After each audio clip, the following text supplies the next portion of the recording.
नमस्कार. जय परशुराम. जय श्रीराम.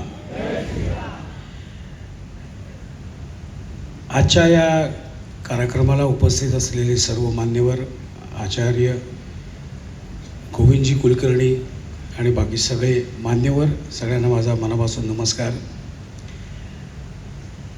साधारणपणे ब्राह्मण माणूस बोलतो कमी, काम जास्त करतो, हे इथे बसलेले सगळ्यांनी प्रूव्ह केलेलं आहे ऑलरेडी. बोलतो कमी, काम खूप करतो. आणि मी काही, मला असं उत्स्फूर्त वगैरे काही बोलता येत नाही, पण मला जे सुचतं आहे ते तुम्हाला सांगतो. जे गेल्या कळायला लागल्यापासून माझ्यावर झालेले संस्कार हेच आहेत की जितकं कमी बोलशील आणि जितकं जास्त ऐकशील तेवढं शिकशील, तेवढा सुधारशील, तेवढं जास्त काम करू शकशील. आपल्याला आयुष्यात काय करायचं नाही हे आधी ठरव, म्हणजे काय करायचं ते उरलेलं करायचं. नवीन वर्षाची सुरुवात पाडव्याला होते, त्या दिवशी आपल्याकडे जे आहे ते राखायचं, जे नाही आहे ते मिळवायचा प्रयत्न करायचा.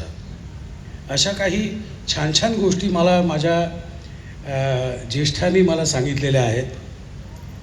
आपल्या हिंदू धर्मात जेवढे श्लोक आहेत त्या सगळ्या श्लोकांना तुम्ही जर विचार केलात तर त्याला एक सूर आहे, त्याला एक ताल आहे, त्याला एक ठहराव आहे.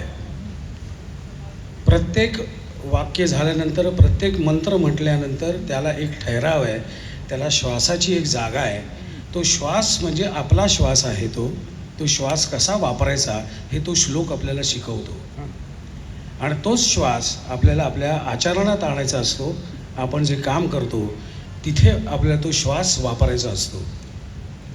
वर्षातून मी साधारणपणे 2 ते 3 वेळा गुरुचरित्र वाचतो.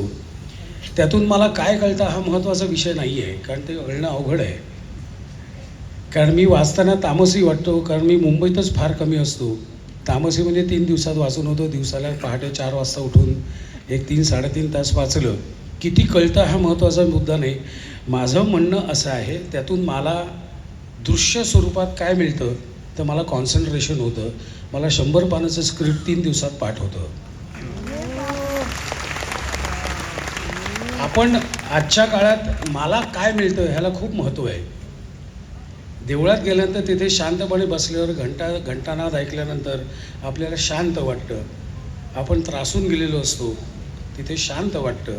तिथे वाऱ्याची झुळूक आली तर अजून शांत होतो. तसंच आहे प्रत्येक मंत्रात, प्रत्येक श्लोकामध्ये एक ताकद आहे, एक श्वास आहे. तो वापरायला आपल्याला शिकलो ना आपण, तर मला असं वाटतं की खूप बोलायची गरज नाही. जिथे व्यवसाय आहे तिथे बोलायलाच पाहिजे, नाही तर जगणार कसे आपण.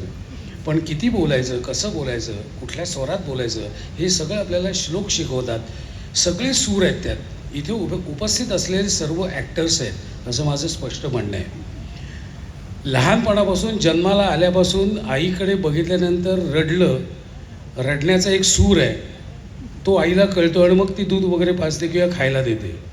त्यामुळे आपल्याला लहानपणापासून, आम्ही फक्त जरा घासून पुसून स्वच्छ केलेत आमचा अभिनय, पण इथे उपस्थित असलेले सगळेजण उत्तम ॲक्टर्स आहेत. घरी बायकोशी बोलताना वेगळा सूर असतो, बॉसशी बोलताना वेगळा सूर असतो, महंतांशी बोलताना वेगळा सूर असतो. गोविंदजी ज्यांचा मी फोन नाही उचलला की त्यांचा एक फोन येतो, खूप बिझी आहात वाटतं. हा एक वेगळा आहे, त्यातून एक वेगळा सूर आहे तो. तर आपण आपल्या समोर जी व्यक्ती आहे त्याच्याशी बोलताना आपल्याकडे उपजत सूर आहे, आणि तो सूर कसा वापरायचा हे आम्हाला रंगमंचावर काम केल्यामुळे हळूहळू शिकत आहोत आम्ही. आणि पण बाकी इथे सगळे उपस्थित असलेले सगळे ॲक्टर्स आहेत. राग, आनंद हे सगळे आपले आपल्यात असलेले गुण आहेत. मला असं वाटतं ह्या सगळ्या गुणांचा वापर प्रत्येक ब्राह्मणाने अतिशय उत्तम पद्धतीने केला पाहिजे, करत आहोत, अजून चांगल्या पद्धतीने करू शकतो.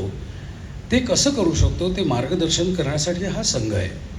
त्यामुळे मला असं वाटतं या संघाचे मी खूप मनापासून आभार मानतो की त्यांनी मला हा पुरस्कार दिला. आणि खूप छान शाबासकी आहे ही माझ्यासाठी की एक माझ्या समाजाचा पुरस्कार मला मिळालेला आहे, आणि मला खूप अभिमान वाटतो. आणि मला उत्तम काम करण्याची तुम्ही प्रेरणा दिलेली आहे त्याबद्दल तुमचे सगळ्यांचे मी मनापासून आभार मानतो. जय हिंद, जय महाराष्ट्र.